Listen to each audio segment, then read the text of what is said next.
Energy na ba ang lahat? Lagi-lagi! Cheers, miss! Dabaglita!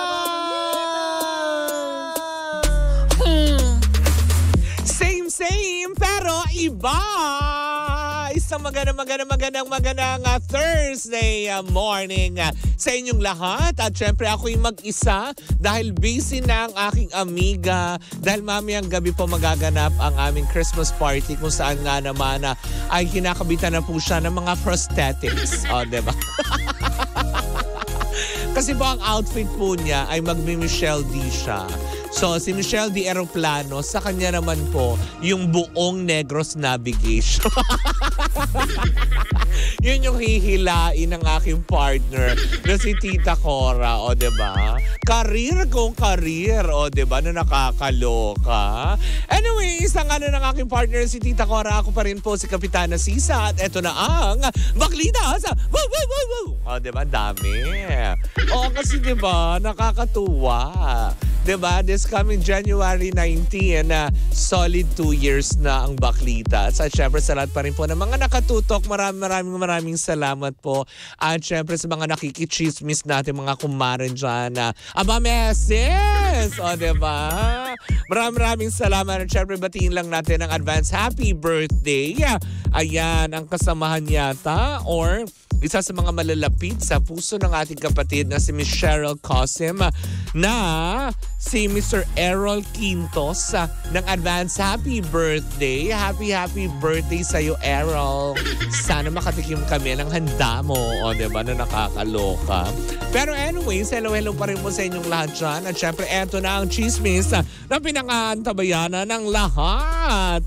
Aba, akala nyo ba naman, hindi ba? Wala pa man din konfirmasyon sa alam mo yun, sa isyong pumuputok talaga ngayon na kung talaga nga bang hiwalay na nga ba sila or hindi pa, or alam mo yun, isa nga ba itong gimmick, sana it's a prank, yun ang alam mo yun, inaasam at wini-wish ng mga Katniel fans, sana it's a prank lamang yung mga balitang umuugong at inuugnay kay Catherine Bernardo at Daniel Padilla. Pero hindi pa nga natatapos yan. Aba, akalain nyo ba naman meron na namang issue?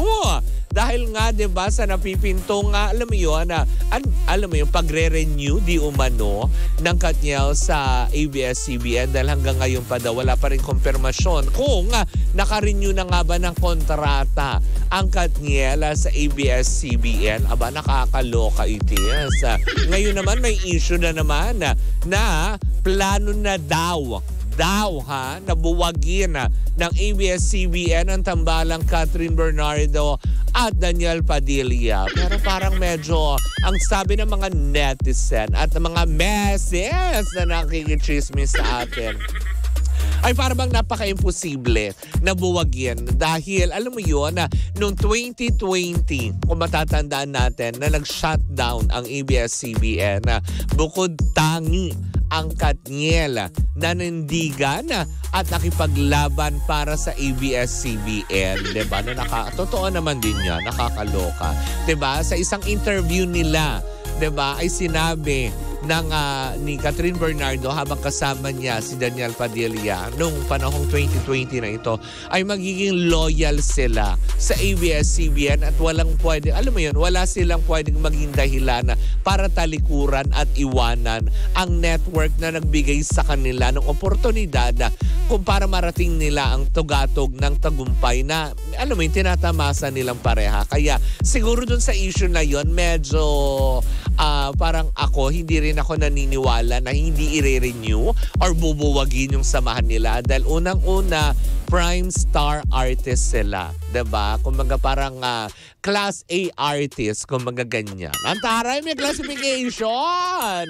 Diba yung mga ganong aspeto? So parang yung balita naman about yan,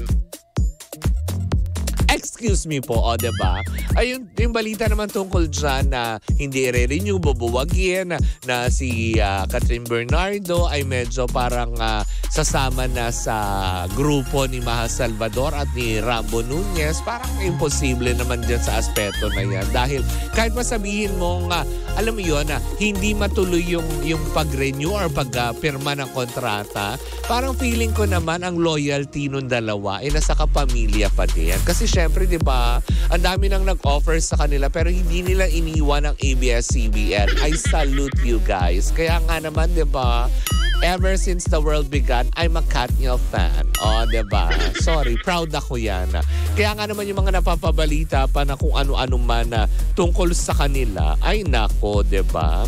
Ayan na. Eto na, nakikinig na nga sila. Ulitin daw natin. Ayan, advance happy birthday kay Errol Quintos at kay Derek Abel. O, diba? Ayan, nakikinig talaga. Araw-araw talaga nakatutok si Michelle Cosim at ang grupo niya nakakaloka. Baka naman pwede kaming sumingit dyan sa frontline. Tama ba? Frontlines? Frontline o frontliners? O, diba? Nakakaloka. Derek, baka naman pwede nyo masingit ang dyan, ang baklita sa show nyo, di ba? Frontline Pilipinas, kinorek niya ako. Derek, pwede nyo kaming isama kay Kalad Karen, o di ba? Pero yun na nga, di ba? So, yung mga nagpapakalat na naman ng issue tungkol dyan sa hindi na i-renew or bubuwagin ng ABS-CBN ng Katniel, wala po munang katotohanan niya. O, di ba? Huwag magpanik.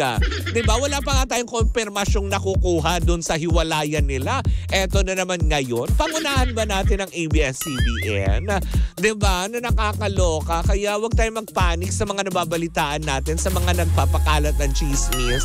Dahil unang-una, wala pang nilalabas sa statement, official statement, ang Kapamilya Network na inaayawan na nila ang Katniel at napaka-imposible namang ayawan kaagad nila yan. Maaari yung iba. Ay, nako.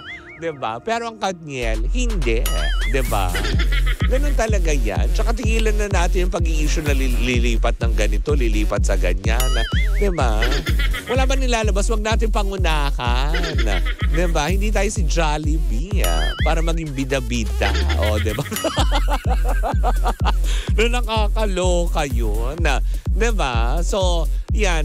Kalma lang ulit para sa mga Katniel fans. At syempre, sa pamunuan ng ABS-CBN, diba? Wala pa rin naman silang nilalabas. Kasi para din naman yan si Meme Vice, diba? Sabi nga niya, diba? Katulad si Meme Vice, sabi nga niya, diba nung pinapipirma siya ng kontrata, ano sabi niya kay Ma'am Cory Vidane? Sabi niya, kailangan pa ba natin yan ng formality? Lalo pat alam niyo naman ang aking loyalty nasa inyo na. O, diba? So, alam mo yung kontrata is just a piece of paper. Ang importante dyan na patunayan ng Katniel ang kanilang loyalty at ng ibang kapamilya stars sa ABS-CBN. Buhat na nagka-problema at ngayon muli silang namamayagpag through different avenues. Diba? May TV5, may GMA7, diba? So, walang dapat ipangamba ang mga tao, diba? Hanggat hindi sinasabi ng ABS-CBN na pinakakawalan na nila ang Katniel, huwag tayo magpanik agad. At walang dapat, alam mo yun, ikasakit ng ulo, diba? Well, kung magbabawas man kayo, willing naman ang baklitas. Diba, Derek Abel? Anyways, yan po muna ang ating unang chika for today's video. Sa aking pagbabalik, isang umatigabong chika na naman ang may kinalaman sa pagtatampururot. Oy, may nagtatampo ng mga kapamilya stars. Sino-sino ito? Bakit? Alamin natin yan sa pagbabalik ng Baglitas. Woo! Woo! At tuloy-tuloy pa rin po ang ating tugtugan. Siyempre, dito po lamang yan sa number 106.7 Energy FM. Panggawag mong sabihin radyo, sabihin mo...